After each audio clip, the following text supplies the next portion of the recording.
It is Tuesday, 2nd July 2024. This is Press Review, a program whereby we go through some of the stories that have been written in our daily newspaper. And today we have The Nation and The Daily Times. And you're with me, Emmanuel Chuocha, and my colleague, Fales Jizombe. Good morning, Fales. Good morning. How are you? I'm good. How are you? I'm fine. I can see. Oh, really? Mwachena. Tatowoza inuso. Ah. Zukanga nango gwiza noda think ilivelezo fana nyanyango chocho. Nthawi inayake kumanchita ngati kuti tangogwera koma sikuti tinagwirizana. Ndithu.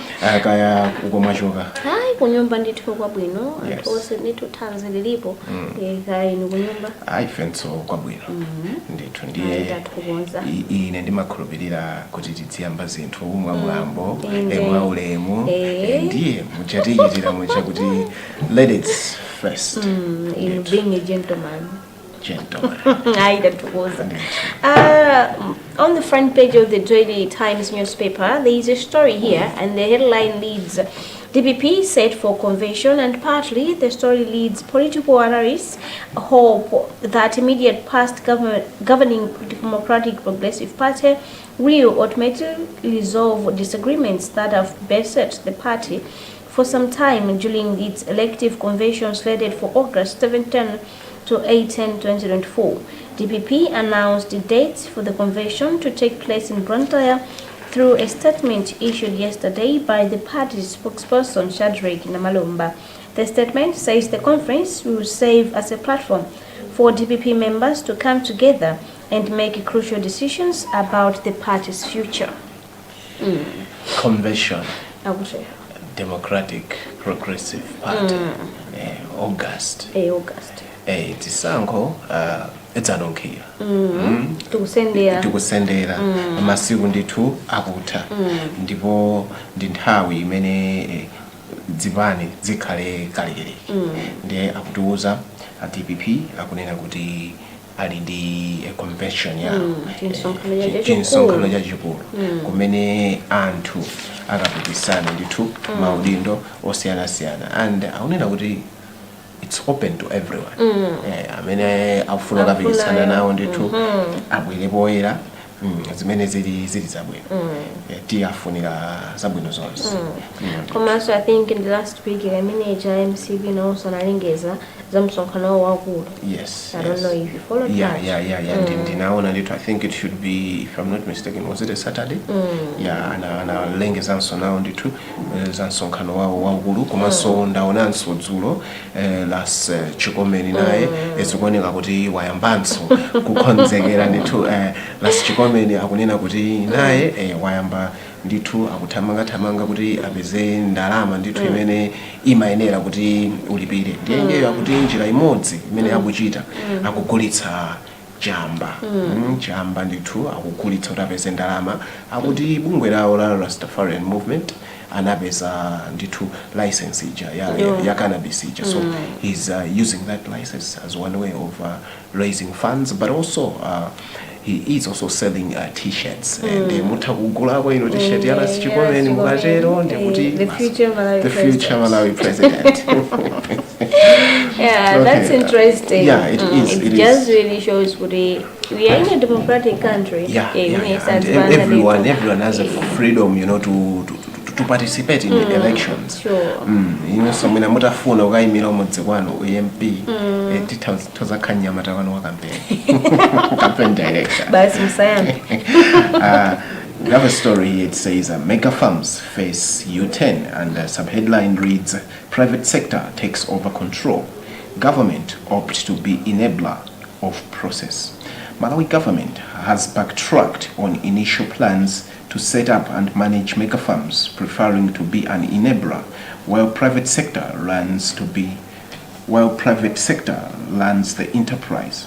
It has emerged. The new model marks the departure from the March 2021 concept note, which saw Capitol Hill planning to set up three mega farms across the region by July 2022, and also promised to identify lands for more farms in other places under its management.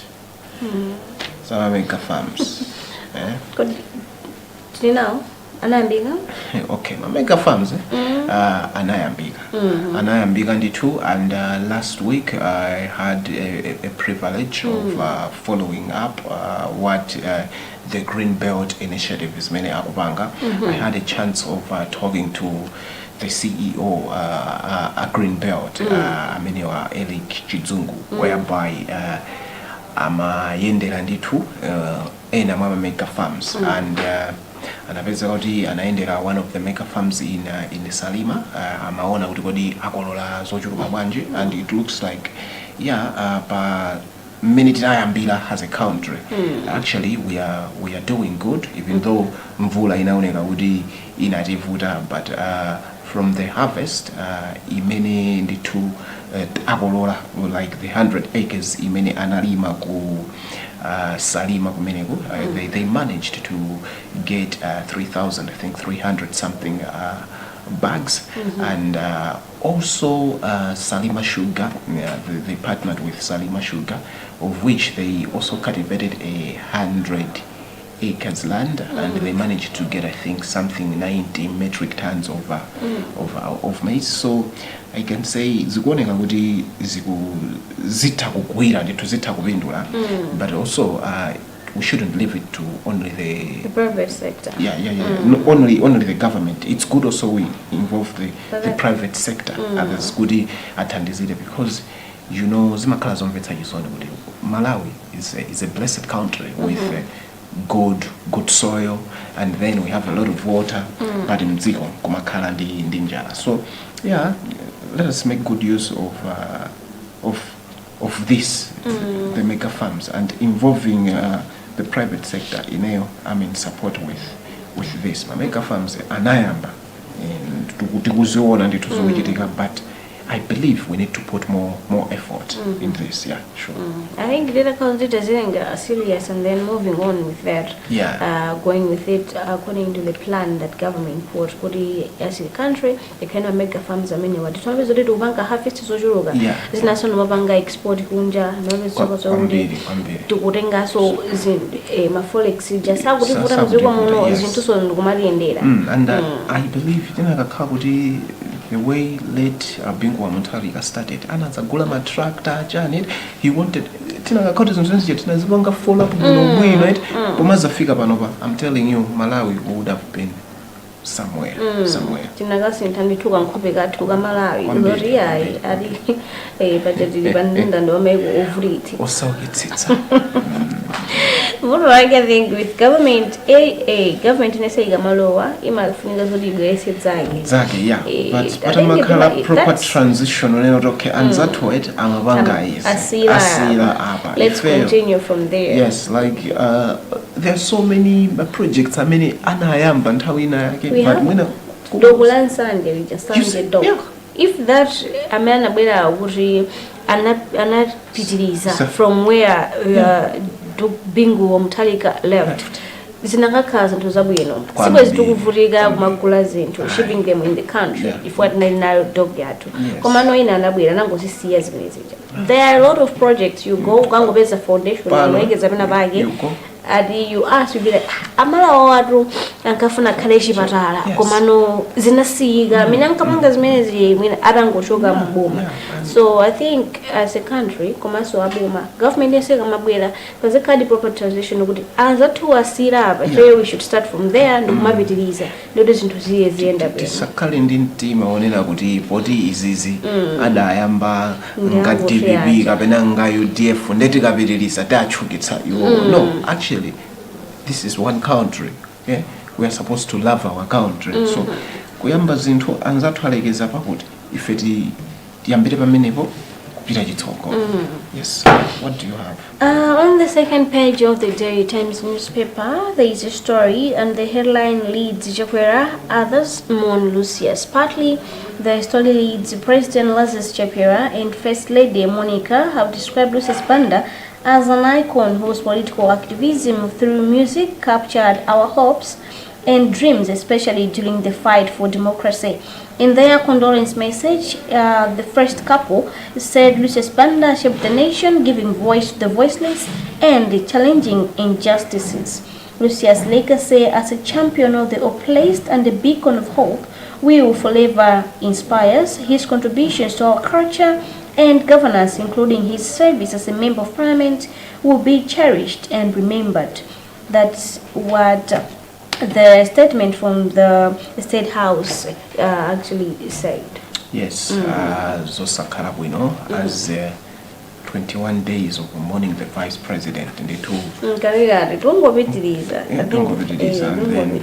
You know, kumaliza mwezi wa June, losing one of the icon, you know, in the music industry, legendary soldier Lucius Banda, their president, to now so akudziga ndidzikolose understand anadwala nditu kwa kanthawi and yeah tikungwena kupanga accept kuti kufuna kwa Mulungu kwachitika mene Mulungu anafunira but it's something it's not easy, you know, and umati ukakhala kuganiza kuti you see we have lost the vice president and 8 others, and then we are talking of Lucius Banda. Now you see Vice President Anadwa UDM. Lucius Banda was the campaign director. It's a very big, you know, a very big loss to the UTM party. So yeah, we are with the beloved family and even the UTM party. May God be with you during this hard time. Understand and it the family and as the well. family. Yes, I understand it will be a bomb. I think through Chileka Airport, yeah, and it. So, yeah, and the many tools are carrier. So, there is a story here. It reads: Court postpone RBM loan case. The Chief Residence Magistrate Court in Lilongwe yesterday postponed the hearing of proceedings to commit to the High Court of Malawi a case involving former Reserve Bank of Malawi RBM Governor Daritso Kabambe and others. Kabambe and others are accused of violating RBM Acts by extending loans to private companies. However, court could not proceed yesterday as Lilongwe Chief Residence Magistrate Daritso Jumwaza was unavailable, leading to the adjournment of the proceedings to a later date. State lawyer Ziko Malunda and the defense lawyers present did not grant interviews to journalists. Kulinkani nkani yapakanthawi tikudziwa kuti Daritso Kabambe ndi anzawo ena Daritso Kabambe anali governor wa bank ya ikulu mdziko. So he is answering charges, a case. There is a case in court whereby they're saying they didn't use their udindo wao wabwinifukwa adaphwanya ena mwamalamulo amene Reserve Bank imatsata iwo wakuphwanya kwake kwakuti akupangidwa accuse kuti adapereka ngongole maloni kwa ma private company komanso anthu ena most of them yes. Mods mwa anthu odziwika bwino opanga nawo business Aleston Muli and amene adatenga nawo benefit adatenga ngongole imene it's yet to be repaid. So nkhani dzulo inakanika kukoti chifukwa chokuti amene a judge amene sasa was unavailable. Sana figi nditu amadalitso Jumwaza, so asint nditu to a later date nditu ndimene zikwende kajiza ukoti simafiro igira pamhuma kwambiri DCA choncho. I have a story here. I'll just read the headline, but I'll take another one. The headline reads: All set for MSc exams. Mane those lero ana Form 4, yes. Akulemba nditu maiswao otsiriza mene nditu secondary adiga lero alangeza nditu kuti ayi monga nthawi zonse malangizo napatsidwa kuti mayeso tiye tisaonere. Yes. asabizeke nokuphwanya malamulo chifukwa kuphwanya malamulo ko akuti kupanga ndithu invite ma penalties amene aperekedwe akupeza ukuonera yena kupezera kupanga chani disqualify komanso umapereka fine ndakaleso ena mamangidwe kumene sizololedwa.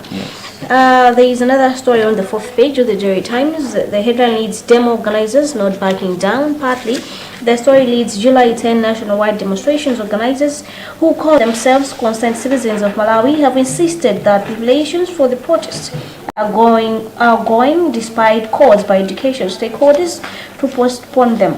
Last week, Civil Society Education Coalition, CSEC, asked the organizers to consider postponing the demonstrations to accommodate the administration of the Malawi School Certificate of Education exams, which starts today. CSEC urged that the demonstrations have the potential to disrupt candidates who are sitting the exams.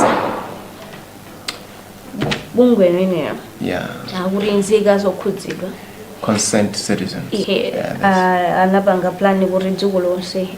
are going to do nationwide demonstrations. Yeah, I remember, if I'm not mistaken, was it last week? I think you did a story, I think, concerning this, that the CSEC, they were pleading with these demo organizers that maybe they should postpone their demonstrations to a later date to allow the students, our children who are studying their exams today, that they should write the exams in a good and conducive environment without any distraction, because they are starting today and they'll finish, I think, somewhere on the 26th of July.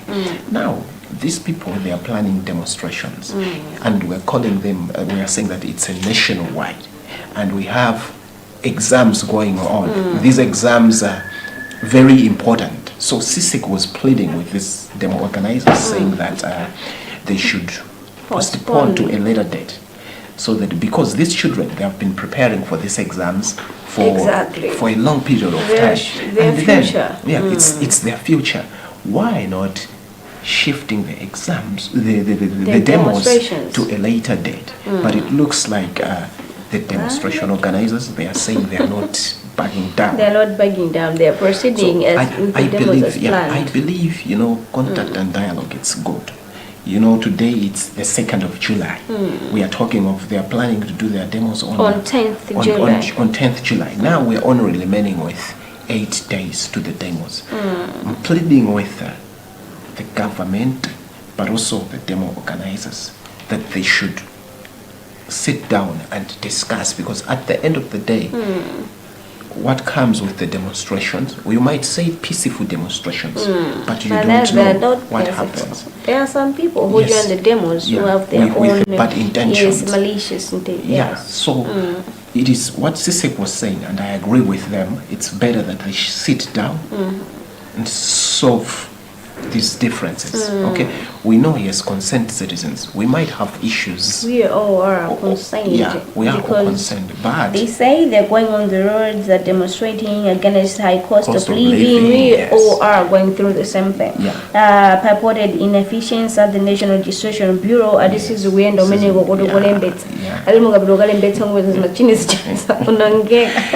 so and also cybercrime related offenses, among other grievances. So there's so many things happening in the country, but I believe in contact and dialogue, and there is still more time up until we reach the 10th. So pleading with the government officials, the demonstration organizers, to sit down and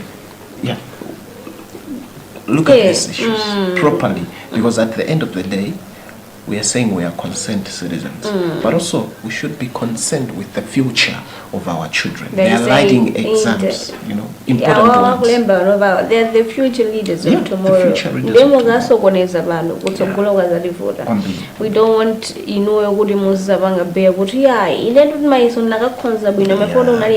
that's why it's not affect So please, we are pleading with you. You also have kids, you also have relatives.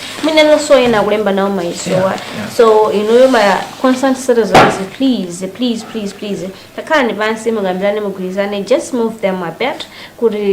Chance I think we can move to business segment now. Yes, business, it says transporters hails border reforms, efficiency at border posts. Efficiency operation at Mchinji Mwami, one border stop post, have resulted in reduced cost of doing business, with transporters saving about 1.2 million in demurrages cost, previously transferable to traders.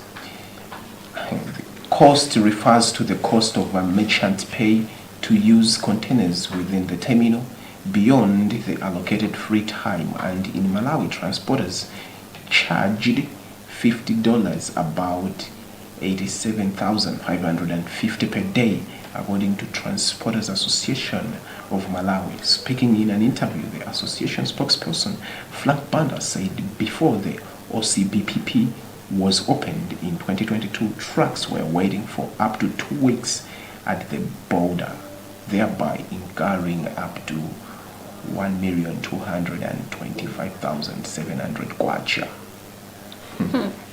This is a very good. Yeah. Zinto ziwenda ziboneka yonke kuboned. Banowed, dithodeled. This is they're saying that now, because at first what they're saying, okay, how do you look at it? What are they saying at first? At first they're saying efficiency operation at Mchinji, one border stop post.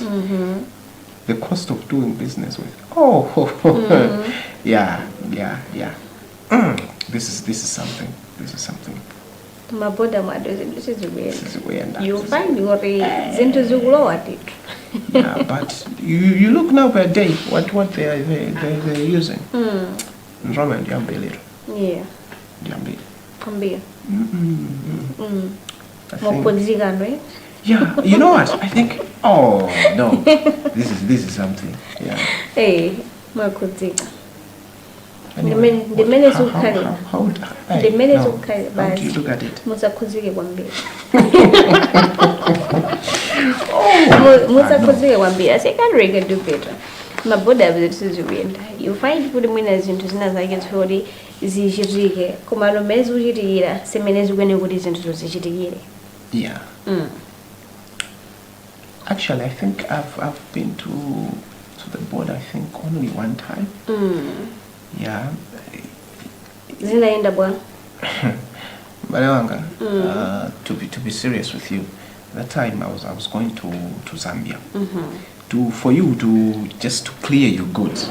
Hey, no, it takes a lot of time. Even good is ngati veterinary bete katonto chani. Could even I would dendile passport yako for you to cross the other side. Aye. Half like na kai. Hey. Half like that.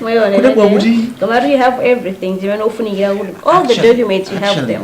What you're saying is because umakabuti where you have everything.